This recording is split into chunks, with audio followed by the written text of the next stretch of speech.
Manufacturing and indigenization, these have been the two focus areas for the government over the last 12 years.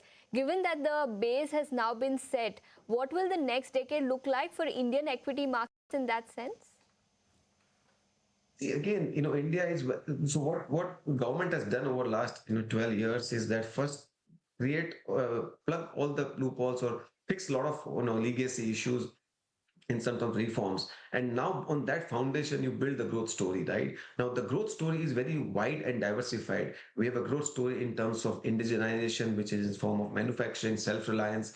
We have a growth story in terms of our services export. We have a growth story in terms of our consumption. We have a growth story in terms of our infrastructure development. So, and of course, we have a growth story in terms of export potential of the goods. So I think it's a very, very well diversified potential and across various sectors. So India is one of the very few markets that is not dependent on a particular pillar. It's a very broad base, and that's the reason I think we have sustainable potential of a 6 to 7% growth over a long period of time. So I do believe that a lot needs to be done. It's not that we are done. It's a work in progress. Judicial reforms can be done, bureaucratic reforms can be done, ease of doing business can be better. All those things and they can overnight. That a lot needs to happen. Our taxation reforms can happen. Importantly, I think in future, as the disruption comes on the technology front, how to deal with cyber risk, how to deal with AI, to deal with advent of social media where all of us are getting influenced by fake news and all. I think those are the challenges which one has to deal with, and I'm sure government is thinking about it. So lot needs to be done, but I think good part is that India has lot of structural risk getting addressed. Our debt to GDP is in control. Our corporate debts are very much in control. Our fiscal deficit is in control. Our inflation is very well managed. And very often I always say this, that the time of the crisis, the value of the government comes about. When the COVID came, India handled crisis well, including the economic management. Today, India's economic management is during crisis is a case study in many sort of international schools.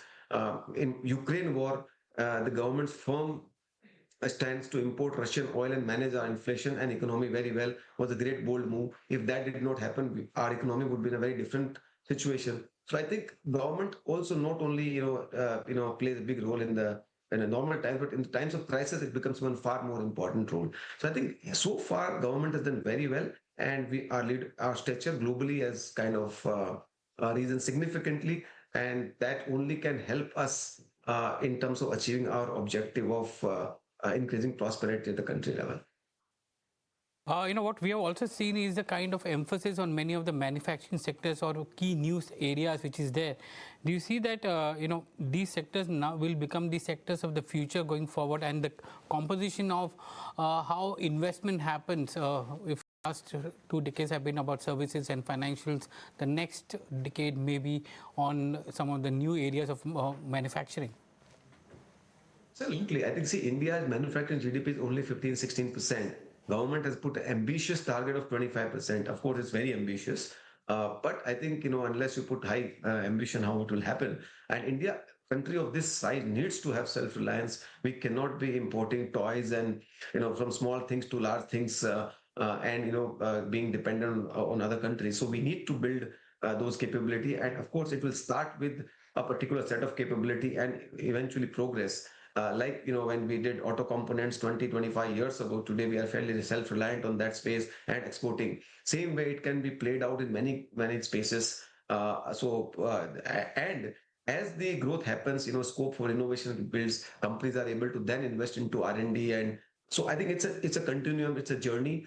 So far, I think, low-hanging fruits have been fixed or are being fixed, but a lot more needs to be done. On that, defense, for example, I think, the journey has begun of indigenization and exporting, but a lot more can happen on that over the next 10 years. And I do see that happening on that. Aerospace is one space, a lot more can happen and is kind of happening. So I think it will keep on broadening. Manufacturing is a very, very vast subject. Fortunately, we have lots of capability, especially, on engineering side and all. We need to harness that. We need to harness our talent. But I'm quite hopeful that manufacturing will become one of the very, very large opportunity over next 10-15 years.